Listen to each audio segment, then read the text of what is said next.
Are you allowed to play gun games? So let's step back and say, are you allowed to play games at all? So the thing with games is, there's a few things that we look at. So I'm going to try and tell you an answer that will help you to answer any question about games, okay? So there are probably 2 things that we look at when we play games, or 3. The first thing we look at is the content of the game. Is the content halal? Because are you allowed to do something haram in a game that you wouldn't be allowed to do in real life? You're not really, because you're doing something, you're showing that you're happy, you're enjoying doing something haram.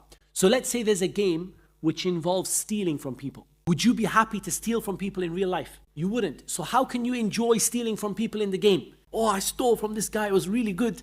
No, you can't, right? It's teaching you the wrong manners. The second thing is, does the game contain a way of playing that is haram? So what are some of the ways of playing that are haram? The dice, for example. Throwing the dice. The Prophet ﷺ did not allow the throwing of the dice. The third thing we look at is, how does that game affect you and your time? So if it affects you and it affects your time badly, and you're missing things, you're not doing your dhikr, you're not going to your salah, you're just on the game all the time, then I would say that it's not allowed for you to do that. Now, come to the question of guns. Are guns allowed in Islam? So Islam does allow defending yourself, and Islam does allow also fighting as part of an army, right? I mean, the Muslims used to have an army, the Battle of Badr, Battle of Uhud, the Battle of the Khandaq, yeah? So those things are not haram in that context. But if you're using them for wrong, like you said, killing people without right, that's not allowed in Islam.